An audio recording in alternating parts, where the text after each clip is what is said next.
What's up guys, today I'm going to be comparing the FD 60 to 300 millimeter film lens from Canon to the more modern EFM 55 to 200 millimeter lens. So the older FD lens is much cheaper, but it's also twice as big and more than twice as heavy. If I'm walking around the street shooting with this lens, I have to hold the barrel of it with one hand and then take pictures with the other hand, so you don't really have any free hands. With the newer lens, it has autofocus and it's really light. It's really small, really light. So with that lens, you can just kind of walk around and hold it in one hand, take the pictures, you don't have to worry about the manual focus that you do with this lens. So on the other hand, this lens is a little bit faster, cheaper, and it has a longer zoom range. So when I say it's faster, it means it has a bigger aperture, lets in more light, blurs the background a lot more. But I've got a comparison. This photo was taken with this FD lens, and then the next photo was taken with the EFM lens. And it kind of shows the different framing, zoomed all the way in with the aperture all the way open.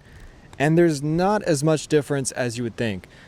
Even if you're at f6.3, if you're zoomed all the way into 200, you're gonna get a blurry background. Right now, I'm filming this on the Canon M50 with the lens that I'm talking about, the EFM 55 to 200. It's at 200, zoomed all the way in. You can kind of see, especially if I get really close, how blurry the background is. I really like having autofocus, and I like having good autofocus. I like having autofocus, and I like having reliable autofocus. The good thing about the M50 is it definitely does have reliable autofocus. So with this EFM lens, if you want to take a picture and focus on a certain part of the frame that it might not be automatically focusing on, you can just tap the screen, it will focus really quick and take the picture. So you could be walking around just tapping the back of the screen on, and it'll focus within a second and take the picture. So normally the 60 to 300 has to be multiplied by 1.6 because it's a crop sensor camera.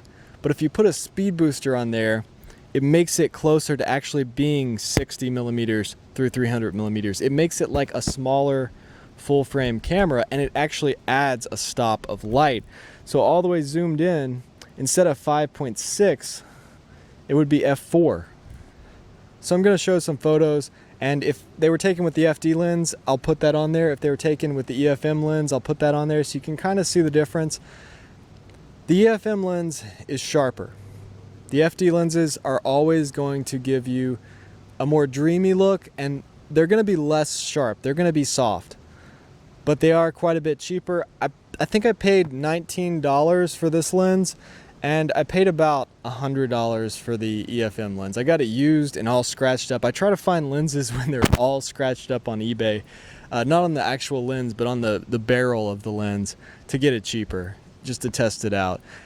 And I was just gonna test it out and resell it, try to sell it for more, but I like shooting with the EFM 55 to 200 so much. Like, it is so much fun to walk around the street and do street photography with that lens, because you can really zoom in to the subject and you can get a blurry background. You can get a nice looking sharp image out of that lens. So I really hope you guys enjoyed this video. If you like this kind of content, reviews, tutorials, and videos about what I'm learning as I grow as a filmmaker, hit that subscribe button, and thanks for watching.